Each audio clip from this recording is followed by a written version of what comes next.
Bom, voltamos com o segundo bloco do programa Direito e Cidadania em Evidência. Para todos, estamos aqui hoje com o Dr. Cláudio Franco, que é especialista em direito penal, falando um pouquinho mais sobre essa execução do brasileiro na Indonésia, né? Ele sofreu uma condenação por tráfico de drogas, foi executado, gerou uma grande polêmica, né? Muitas opiniões divergentes, muitos dados encontrados. Então, fiz questão de trazer o Dr. Cláudio hoje aqui para a gente trazer uma luz, né? Tentar elucidar melhor, né, toda essa polêmica envolvendo a morte do brasileiro lá na Indonésia, né? Então, todos vocês que quiserem participar, assim como a Renata, assim como a Dona Miriam, que já ligaram no primeiro bloco, podem ligar para cá, os telefones 2242-9991 ou 2237-1454 e fazer aqui a sua participação ao vivo. A gente está aqui hoje até as 9h30 da noite, justamente para isso, né? Para lhe ouvir, para lhe atender, né? Para tentar resolver o seu problema. Então, não precisa ficar preocupado, pode ligar para cá. Ou, por acaso, né, quem não queira entrar aqui ao vivo, queira ter realmente uma conversa particular, né, não quer expor o seu problema aqui em público, pode ligar para o Indecon durante a semana, no 2237-6331 ou no 2245-7233. A gente está lá a semana inteira para lhe atender. Já temos a primeira ligação aqui do segundo bloco. Pode passar, Douglas, vamos lá. Alô, boa noite? Alô? Alô? Alô? Bom, teve um probleminha aqui na comunicação aqui com o estúdio. O Douglas vai tentar retomar aqui. Se não conseguir, pode ligar em seguida. Pode ligar em seguida que ele passa aqui de novo aqui pra gente, tá bom? A senhora que ligou, pode retornar que a gente vai lhe atender. Bom, enquanto isso a gente volta aqui com o Dr. Cláudio, falamos aqui sobre a questão, antes de retomar essa questão da Indonésia, talvez eu fiquei até uma dúvida, eu queria que você pudesse esclarecer pra gente. Voltou, Douglas? Conseguiu? Vamos atender a ligação, então daqui a pouco a gente fala. Alô, boa noite? Alô? Não conseguiu. Não conseguiu. Mas pode ligar de novo para a gente, ver uma conexão aqui com o estúdio que não deu certo, mas pode retornar que a gente já lhe atende. Foi na realidade, esse choque que houve em relação à execução, foi pelo fato de ser um brasileiro, ou você acha que foi pelo fato de ser uma pena de morte? A população em geral que era contra a pena de morte, chocou mais por ser, né, um cidadão brasileiro ou por essa pessoa sofrer uma pena de morte? Então, Miguel, eu acredito que tenham sido as duas coisas, os dois fatores. E por uma razão simples, né? A primeira, pena de morte, sempre causa comoção, igual eu disse.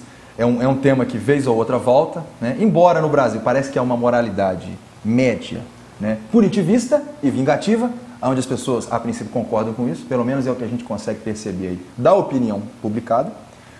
Mas, por outro lado, há também essa característica do brasileiro, do malandro, do herói, do camarada que consegue se dar bem em qualquer lugar, do jeitinho, essas coisas que a sociologia, tem um professor que gosto muito, Roberto da Mata, ele conseguiu destrinchar muito bem essa ideia da brasilidade, né? Mostrar como esse povo colonizado, ele foi se colocando no seu lugar, essa questão dos estratos, da camada, né? Mostrando como o brasileiro médio, ele acha que ele consegue se safar tudo, se dar bem em tudo. Então, quando acontece uma situação dessa grave em outro país, que o brasileiro não consegue, né, se lidar, não consegue se safar, as pessoas parecem que ficam espantadas, né? As pessoas ficam, vamos, um brasileiro e tudo, e aí você divide, você tem a minoria que diz, puxa, fui brasileiro e não merecia isso e tal, e aí você tem uma grande maioria que diz que é exemplo, né? Tinha que acontecer isso aqui, e que o tráfico tinha que ser punido com a morte mesmo, e que tinha que ser fuzilamento e tal. Então, eu acho que foram os dois fatores, né? E pode prosseguir? Pode, só que uma ponderação também. Pode fazer? Isso, talvez, o que eu percebo muito nas pessoas também, existe uma insatisfação em relação às políticas públicas adotadas até o momento em relação ao combate à criminalidade. Então, muitas das vezes, as pessoas tendem a tomar caminhos não utilizados como uma experiência para se tentar combater a criminalidade, né? Porque, bom, tentou-se diversas formas de combater a criminalidade no Brasil. Não foi exitosa, pelo contrário, né? A gente vê uma escalada de violência no nosso país. Então, muitas vezes as pessoas, às vezes, tendem a catar métodos não opcionais, ou, vamos dizer assim, mais agressivos, mais violentos, como uma forma também de, vamos dizer, desabafar, né? E tentar resolver questões que não foram solucionadas. Bom, Não, caiu. Então, o que você acha dessa questão em si? Não, por exemplo... Acaba tornando a resposta um pouco irracional, né? Falei, poxa, tentamos de tudo, não conseguimos. Não, então, em última instância, vamos tentar a pena de morte. Muitas vezes não se pondera, de fato, essas questões, né? Mais um desabafo, né? Uma tentativa de solucionar o problema, né? Eu trouxe bastante coisa para poder tratar exatamente sobre isso, as próximas perguntas, de repente a gente já emenda tudo para falar da pena de morte, da criminalidade, a situação dos presídios no Brasil. Fica à vontade. Mas eu só quero dizer rapidamente, para responder ao doutor Miguel, o seguinte, exatamente, isso faz parte de uma espécie de catarse coletiva. A psicologia diz que o fenômeno da catarse é uma situação onde as pessoas ficam tão perdidas e tão desesperadas que elas se apegam à primeira coisa que lhes vem à mente, que lhes vem à cabeça. E geralmente é o sentimento primitivo, o sentimento da barbárie, o sentimento da vingança. E isso, além de já ser inato, né, ainda mais do povo brasileiro, com essas características que eu coloquei aqui, estratificado, essa ideia da festa, esse país na ideia escravagista e com grande desigualdade social, concentração de renda e etc., parece que aqui é ainda mais, até porque nós temos o grande caldo da mídia, né? Da mídia que coloca os crimes, ela pré-julga, ela já cria os atores do cenário criminal, então ela já etiqueta o bandido, a vítima, o policial, e aí está tudo resolvido, só sobra para a justiça fechar a porta, praticamente. Agora, o grande problema é o seguinte, a barbárie sempre existiu em toda a história, eu já falei, pena de morte era pacífico. Então essa é a menor das soluções, é a solução que realmente não funciona, porque não funcionou em todos esses anos. Você tem estudos, tem um sociólogo famosíssimo, Michel Foucault, ele faz um estudo da pena de morte, ele mostra, da pena de morte, das punições, das torturas, ele mostra o banho de sangue que a humanidade deixou para trás, e o tanto de inocente que foi morto dessa forma, e o tanto que isso não diminuiu a criminalidade. Então, isso não funciona, isso não tem efetividade. Agora nós vamos provar, nós vamos dizer por que isso não funciona mais para frente. Mas aí eu só quero terminar a questão da Indonésia. Então, para quem disse que a Indonésia é séria, eu dei aqui 3 pistas. A primeira, eu disse que a pena de morte é aplicada lá, mas ao invés de inibir, de diminuir o tráfico, ela só aumenta, só fomenta o dinheiro e movimenta a economia da droga, a economia ilícita naquele país. A segunda, eu disse que, se de um lado ele pede a pena de morte para o brasileiro lá, traficante, por outro lado ele pede clemência para uma pessoa que é da Indonésia e que matou no outro país, a Arábia Saudita. E a terceira contradição que eu quero terminar aqui, para fechar esse caso, ora, eu disse que a Indonésia invadiu o Timor-Leste, né? Mas 15 anos após terminada essa invasão, não houve nenhum tipo de julgamento das atrocidades que eles cometeram lá nesse território. Teve um relatório das Nações Unidas de 2005, onde eles disseram que aqueles que planejaram, ordenaram, cometeram e são responsáveis pelas mais graves violações de direitos humanos não foram chamados a prestar contas e, em muitos casos, ainda viram as suas carreiras militares e civis florescer. Ou seja, é um país que nem tratou dos seus próprios problemas internos. Ou seja, arrisco a dizer que muitas pessoas que hoje comandam aquele país lá foram os torturadores de outrora. Então, não tem como você respeitar um país desse. Um país desse não pode ser considerado uma democracia. E aí, para fechar, eu trouxe os dados das execuções na Indonésia, para os colegas verem, os telespectadores, o Dr. Miguel ver, como que isso é feito ao sabor do momento.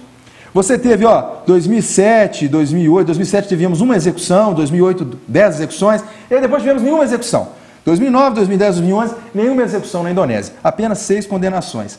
Em 2002 também nenhuma execução, e aí, pasmem os senhores, em 2013 tivemos 5 execuções, e só agora, em 2014, tivemos 6. Ou seja, em poucos meses, eles mataram já de uma vez, assim, no processo sumaríssimo, como a gente fala no direito, muito mais pessoas do que no ano passado.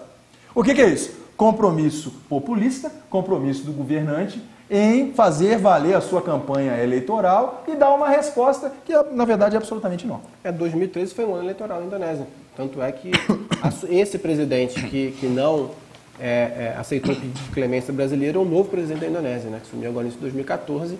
2013 foi o ano que foi feita a eleição na Indonésia, para presidente da República. Né? Bom, vamos então dar seguimento aqui ao nosso debate. Vamos falar um pouco mais dessa questão da diminuição. Né? Você já colocou anteriormente que não diminui. Né? A pena de morte não diminui a criminalidade no mundo. Né? Que se pudesse fazer uma abordagem assim, em relação a essa questão, né, da relação entre pena de morte e criminalidade. Perfeito, é exatamente a nossa sequência aqui. Vamos tratar disso para a gente poder falar um pouco do caso do Brasil, né? Não sei como é que está o tempo, né? Para a gente poder... Vontade. E aí, senhores, o que acontece? Eu já comentei do breve introito da pena de morte. Eu disse que a pena de morte é o que há de mais gravoso para se aplicar para um Estado, né? Eu disse que isso era pacífico já até o século XVIII, mas que agora vem sendo discutido. Já tem quase 300 anos que a sociedade vem discutindo isso e discutindo de forma séria. Há um compromisso dos países hoje em tentar aboli-la. E por quê? Ora, senhores, a pena de morte é o fim de tudo. A única forma de se ter uma garantia da pena de morte é quando inventarem a ressurreição. Aí você mata a pessoa, você faz ela ressuscitar e aí você corrige o erro. É só isso. Por quê? Se não tiver isso, não tem como. E os inocentes? Você tem vários casos de pessoas inocentes que são condenadas à morte. Os Estados Unidos está aí para provar. Vez ou outra aparece no noticiário o caso de uma pessoa que foi condenada injustamente. Teve recentemente agora de um senhor de 75 anos que ficou 40 anos na cadeia. Ele não foi pena de morte, foi prisão, injustamente. Aí uma testemunha ficou com dor na consciência, chegou, disse, não foi ele, eles foram lá e soltaram o senhor. Imagina que absurdo. A pessoa perde uma vida produtiva enjaulado na cadeia. Imagina se tivesse sido morto então. A morte dele, a vida dele, o bem mais precioso, né, sendo retirado, sendo ele inocente. E a evolução da tecnologia também permite facilitar a apuração de crimes, como o DNA, por exemplo. Né? Muitas vezes, só posteriormente, com a inserção dessa tecnologia na investigação criminal, que se pode comprovar que as pessoas eram de fato inocentes. Né? Sim, sim. Claro que o aumento da tecnologia, né, possibilitou talvez uma maior precisão na questão da investigação e na questão da condenação agora. E isso não tira o grande perigo que ainda é esse tipo de condenação. Porque você tem várias outras nuances que mesmo a prova às vezes não consegue passar. Você tem. E o engraçado, né? Vamos falar de alguns mitos agora da pena de morte. E a primeira coisa então que eu queria dizer é o seguinte, não existe em nenhum lugar do mundo, pelo menos nos últimos anos, e não se teve notícia de nenhuma prova, nenhuma pesquisa científica ou sociológica séria de que esse método seja mais eficaz para combater criminalidade violenta. Isso não há. Na verdade, existe até uma contradição. Eu tenho alguns dados aqui, olha só. Nos Estados Unidos, naqueles estados específicos que aplicavam a pena de morte em 2004, a taxa era de 5,7 homicídios por 100 mil habitantes, naqueles que tinham a pena de morte. Já nos estados que não tinham a pena de morte, a taxa era 4,2 por 100 mil. Ou seja, uma taxa de homicídios menor nos estados que não têm pena de morte do que naqueles que a têm. Mostrando que o fato de ter pena de morte ou não ter pena de morte não tem um impacto direto na criminalidade. Né? E aí, só para comparar, 5,7 nos Estados Unidos tem pena de morte. Né? No Brasil, a gente tinha 27 homicídios por 100 mil habitantes em 2012 e estamos caminhando para 29 agora, em 2015. São dados que a gente já vai falar mais adiante. E aí, paralelamente, olha só, no Canadá, depois que aboliu a pena de morte, o Canadá tinha pena de morte, depois eles aboliram, 27 anos depois, a taxa de homicídio caiu 44% desde 75, onde o último ano em que a pena de morte era aplicada. Então são dados que mostram que, primeiro mito que eu estou esclarecendo, pena de morte, ela não previne o crime violento e nem torna a sociedade mais segura. Nem torna. Muito pelo contrário, você não tem estatísticas seguras, confiáveis que demonstrem isso. E vamos seguir? O segundo mito que costumam dizer e que talvez você deva propagar. O importante desse programa hoje é esclarecer para você, para que você, ao saber dessas coisas, você não propague essas ideias sem conferir, sem verificar e sem ver se isso é a mesma verdade. Né? Isso que é importante. Pena de morte reduz criminalidade associada ao tráfico e consumo de drogas. Já falamos no caso da Indonésia. Não reduz. Muito pelo contrário, aumenta ainda a questão do produto, a questão da mais-valia da operação do traficante. Você tem países, Indonésia, China, Irã, Malásia, Arábia Saudita e Singapura, que executam pessoas por crimes relacionados à droga. No entanto, não há qualquer prova que evidencie que essa condenação diminui o tráfico. Não tem. Vamos seguir? Olha só. Dizem que os indivíduos eles vão ter menor vontade, né, menor propensão para cometer crimes violentos, e daí incluindo homicídio, se eles souberem que poderão ser condenados à morte. Só que é uma grande falácia. Por quê? As pessoas que estão nessa correria, correria é um termo adequado no Rio, nessa correria do crime, elas não vão pegar o cardápio da legislação criminal e olhar as penas às quais elas estarão sujeitas se cometerem um crime. Não vão fazer isso. E isso não ocorre. A sociologia já mostra que... Por quê? Há uma síndrome de protagonismo no bandido, no criminoso. Ele imagina que ele não vai ser pego, ele não vai ser processado, ele não vai ser condenado. Quanto mais ele vai querer saber qual a pena que ele vai estar sujeito. Então, não acontece, não há essa questão de dissuadir. E ainda há um problema maior. Por quê? Como a pena de morte ela é a mais grave, o bandido ele sabe que não tem jeito. Pegou, ele vai morrer. Então ele não vai ter nenhum receio em cometer quaisquer outros crimes que sejam necessários para assegurar a vida dele. Então, assim, se ele já vai ser condenado à morte, se ele pega mais um homicídio, mais um roubo, mais uma coisa, então não faz nenhuma diferença. Então, é um outro problema ainda de política criminal. Ainda mais no Brasil, que o índice de incidência criminal é muito alto. Enorme, né? enorme. Não, nós temos um índice aqui, o Miguel falou, eu trouxe dados também, já chegou a quase 70%. De 10 presos, você tem 7 pessoas que voltam a delinquir, voltam na carreira criminosa e voltam ainda em delitos mais severos, delitos mais graves. Né? E para terminar, para a gente entrar no Brasil, para poder fechar, estou acompanhando aqui, senhores, há um mito também que a pena de morte ela é aceitável na maior parte da população. Ou a pena de morte é aceitável desde que o povo concorde. Né? Aí se você fizer aqui no Brasil, todo mundo vai dizer, eu concordo, não é assim? Você conversa no bar, no boteco, sempre tem alguém que tem que matar e tal, e essa coisa toda. Só que, qual que é o grande problema? A opinião da sociedade, ela não pode importar para a preservação do direito do indivíduo. O que deve prevalecer é o indivíduo e não a sociedade. Você vê o nazismo. No nazismo, toda a sociedade lá estava a favor. Teve um líder carismático. Todos os exageros e as barbáries cometidas foram cometidos com o apoio da população. Pasmem os senhores. A população, ela endossou o antissemitismo, ela endossou a segregação, ela endossou as execuções, tudo feito com o acordo da população. Então, não é porque a população apoia que você tem que aplicar e aceitar a pena de morte. Ora, quanta coisa na história você teve que a sociedade apoiou e depois se viu que não era absurdo. A gente teve escravidão, segregação racial, linchamento. E isso tudo foi visto depois que era muito grave, que a sociedade tinha que abolir, que era necessário evoluir. Né?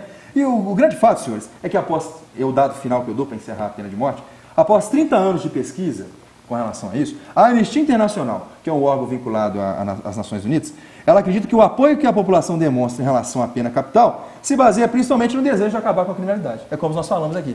A pessoa, ela nem pensa, está tão perdida que ela se foca nisso. Só que isso não resolve o problema.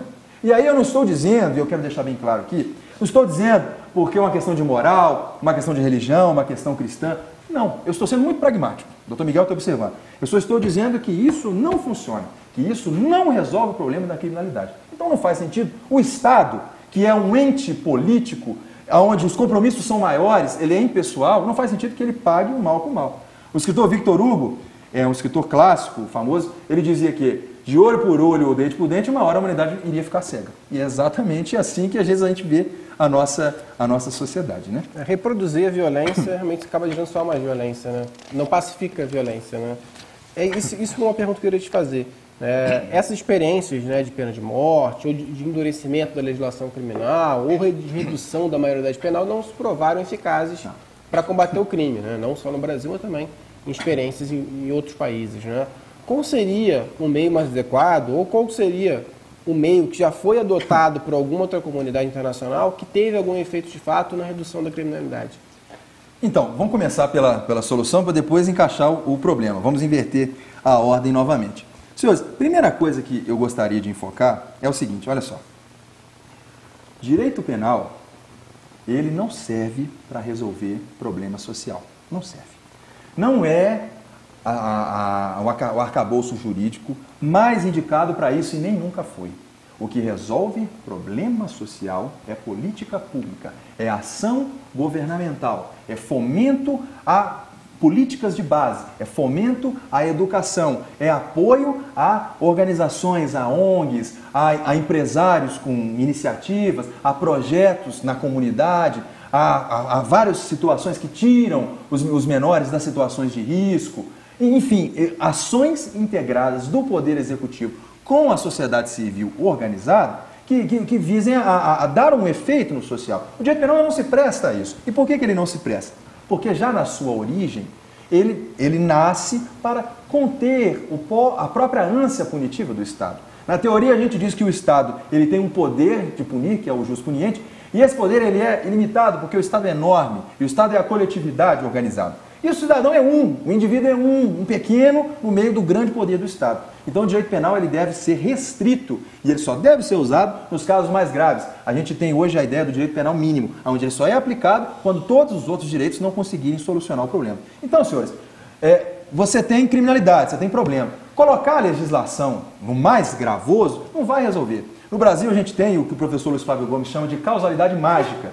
O que é isso? Você vai achar que você tem um determinado crime que gerou comoção. Aí você pega a pena daquele crime e você aumenta nas alturas. Aí você cria uma ideia mítica de que imediatamente a criminalidade relacionada a crime vai cair. E isso não acontece. Isso não funciona.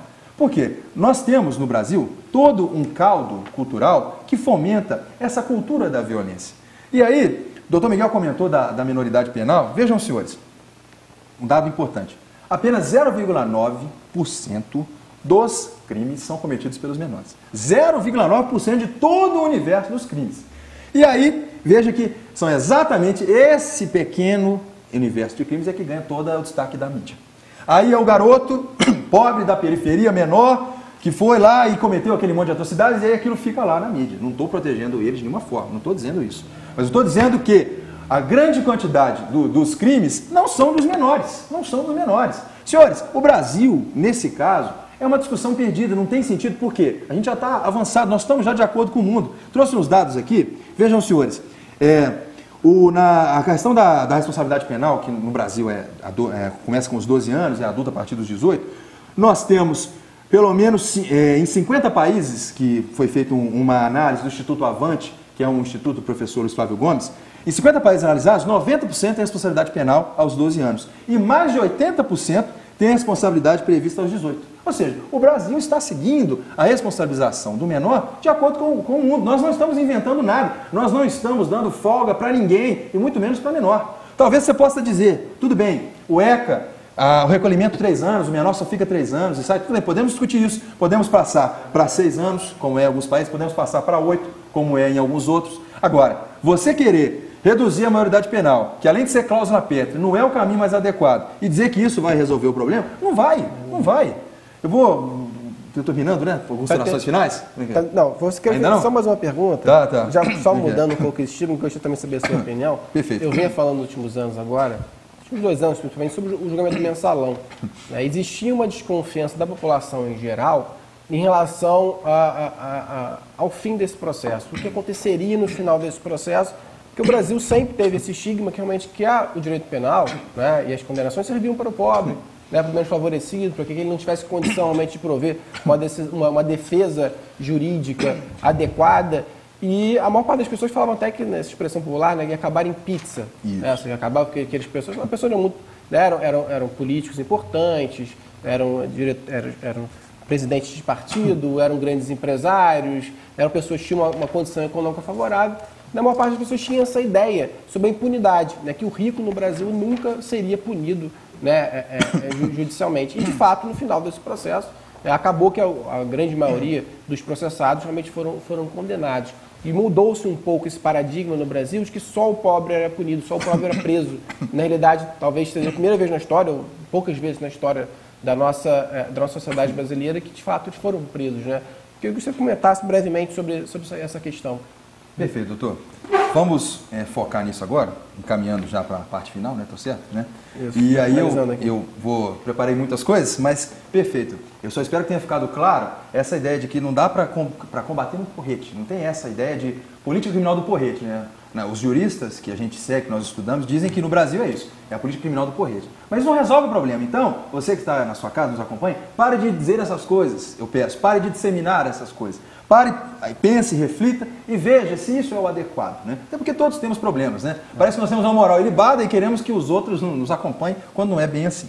E voltando, essa é uma característica que eu ia dizer. Graças a Deus, o caso do mensalão foi emblemático nesse sentido. No Brasil, o sistema penal funciona de modo muito complexo. Você tem vários delitos, inúmeras legislações especiais, assim, gigante, enorme, e você tem uma capacidade de investigação muito restrita.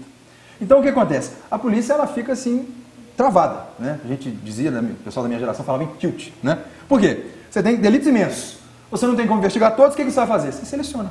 É o que a gente chama, na doutrina, de seletividade penal. Como eu não posso investigar tudo, eu seleciono aqueles delitos que vão poder fazer com que a persecução criminal chegue a bom termo, com que eu condene, coloque essa pessoa na cadeia e dê uma resposta para a sociedade. Aí o que você tem? De todos os crimes, outro dado aí que as pessoas não sabem, apenas 10% a polícia encontra alguma resposta. 10%. Ou seja, de a cada 10 crimes, você tem um solucionado, por todos os outros de forma misteriosa. E aí o que acontece? Você pega na parte de baixo, essa criminalidade que está lá, geralmente é a pessoa pobre, a pessoa negra, a pessoa da periferia, alguns brancos, mas sempre pessoas pobres e do bairro. E aí você faz com que o sistema funcione com eles. Aí você deixa a camada de cima livre. Aí a criminalidade do colarinho branco, a criminalidade do mensalão, a criminalidade que às vezes é até mais grave, né? Porque aí afeta milhares de pessoas, né? O gestor do hospital público desvia a verba, às vezes ele ocasiona várias pessoas com doenças, agrava o quadro, às vezes ocasiona mortes devido ao seu ato, e ele fica impune. Por quê? Porque ele está um pouco mais longe daquele alcance do sistema penal. Então, o caso do mensalão foi emblemático porque mostra, de certa forma, um compromisso, ainda que meio tímido, ainda que meio rançoso, porque de fato o Brasil ainda é um pouco marcado pelas elites e esse ranço que a gente tem. Isso mostra um certo compromisso em querer também atacar essa criminalidade da parte de cima, essa criminalidade da estratificação superior da sociedade.